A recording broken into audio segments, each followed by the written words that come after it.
Hi friends, welcome to Vennela sweet home. అందరూ ఎలా ఉన్నారండి? ఇవాళ మీ ముందుకు ఒక కొత్త రెసిపీ వచ్చిందండి. ఇది చాలా రుచిగా ఉంటుంది, చేయడం కూడా చాలా ఈజీ అండి.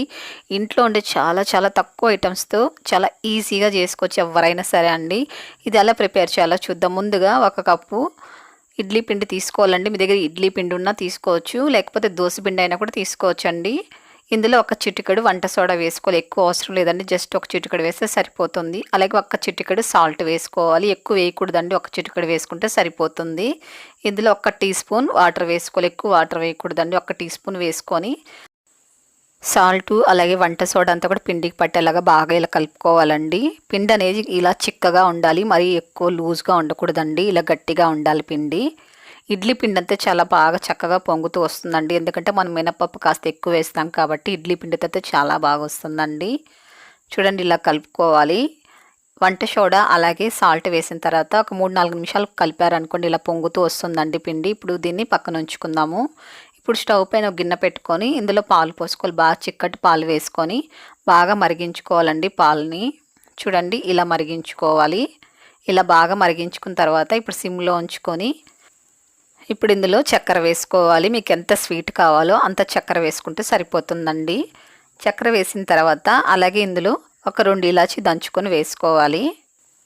ఇప్పుడు స్పూన్తో ఇదంతా బాగా కలుపుకోవాలండి. చక్కెర అంతా కూడా చక్కగా మెల్ట్ అయ్యేంత వరకు ఇలా కలుపుతూ ఉండాలి. అలాగే మీడియం ఫ్లేమ్లో ఉంచుకొని ఒక 3-4 నిమిషాల పాటు బాగా మరిగించుకోవాలండి పాలని. ఇప్పుడు బాగా మరిగిన తర్వాత స్టవ్ ఆపుకొని దీన్ని పక్కన ఉంచుకుందాము. ఇప్పుడు స్టవ్ పైన ఒక పెనం పెట్టుకొని ఇందులో ఆయిల్ పెట్టుకొని వేడి చేసుకోవాలి. ఆయిల్ బాగా వేడిగా ఉండాలండి. బాగా వేడెక్కిన తర్వాత మీడియం ఫ్లేమ్లో ఉంచుకొని ఇలా చిన్న చిన్ని పునుగుల్లాగా వేసుకోవాలండి. చూడండి, నేను వేస్తున్నాను కదా, ఇలా చిన్న చిన్న సైజులో వేసుకోవాలండి. ఎంత చిన్న సైజు వేసుకుంటే అంత చక్కగా వస్తాయి. పెద్ద సైజు వేయకూడదండి, ఇలా చిన్న చిన్నగా వేసుకోవాలి. స్లోగా వేసారనుకోండి పిండిని, ఇలా చిన్న చిన్న రౌండ్గా బాల్స్ లాగా వస్తాయి. మీకు ఒకవేళ పిండి లూజ్గా అయినట్లయితే కూడా కొద్దిగా బియ్యం పిండి వేసుకొని కూడా కలుపుకోవచ్చు అండి. మీరు దోశ పిండితో అన్నా వేసుకోవచ్చు, లేకపోతే ఇడ్లీ పిండితో అన్నా కూడా వేసుకోవచ్చు. చాలా అంటే చాలా రుచిగా ఉంటాయండి. మన ఇంటికి ఎవరైనా గెస్ట్లు వచ్చినప్పుడు కూడా ఇంట్లో తినడానికి ఏముండదు కదండి వాళ్ళకి పెట్టడానికి, అలాంటప్పుడు ఈజీగా ఈ రెసిపీ చేసి పెట్టచ్చండి. చాలా అంటే చాలా బాగుంటుంది.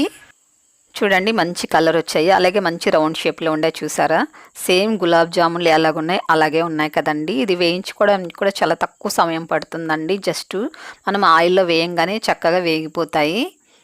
అన్నీ వేయించుకున్న తర్వాత ఇలా పాలల్లో వేసుకోవాలండి. పాలు కూడా వేడిగా ఉండాలి. అలాగే మనము ఫ్రై చేయంగానే ఇందులో వేసేసుకోవాలండి. ఇలా వేయంగానే ఒక 2-3 నిమిషాలు ఇలా కలిపారనుకోండి, చక్కగా పాలంతా పీల్చుకుంటుందండి. ఇవన్నీ కూడా మీకు పైనంతా క్రిస్పీగా లోపల కాస్త జ్యూసీగా ఉండాలి అనుకున్నట్లయితే మీరు వేయంగానే ఒక 2-3 నిమిషాలకే తినేసేయచ్చండి. చాలా జ్యూసీగా చాలా బాగుంటుంది. మీకు బాగా సాఫ్ట్గా కావాలి, నోట్లో వేసుకుంటే వెన్నలా కరిగిపోవాలి అన్నట్లయితే జస్ట్ ఒక 5 నిమిషాలు ఉంచారనుకోండి. చూడండి, నేను 5 నిమిషాలు ఉంచానండి, ఎంత ఫ్లఫీగా వచ్చాయో. పాలంతా చక్కగా పీల్చుకొని చాలా జ్యూసీగా ఉంటాయండి. నోట్లో వేసుకుంటే వెన్నలా కరిగిపోతాయి. అసలు తెలియదండి మీరు ఇడ్లీ పిండితో చేశారు ఈ స్వీట్ అని చెప్పి. అంత బాగుంటుందండి. ఎవరైనా సరే అండి ఇష్టంగా తింటారండి, అంత బాగుంటుంది. చూసారు ఎంత జ్యూసీగా ఉందో. చూసారు కదా, చాలా సింపుల్గా ఇంట్లో ఉండి ఇడ్లీ పిండి పాలతో మంచి రుచికరమైన స్వీట్ రెడీ అయిపోయింది. మీకు నచ్చిందా? అయితే మీరు కూడా ఒక్కసారి ఇలాగే ప్రిపేర్ చేసుకొని టేస్ట్ చేయండి. టేస్ట్ చేసిన తర్వాత ఎలాగొచ్చి నాకు తప్పకుండా కామెంట్ చేయండి. మీ ఫ్రెండ్స్కి, మీకు తెలిసిన వారందరికీ కూడా ఈ వీడియోని తప్పకుండా షేర్ చేయండి, లైక్ చేయండి. మన ఛానల్ని తప్పక సబ్స్క్రైబ్ చేసుకోండి.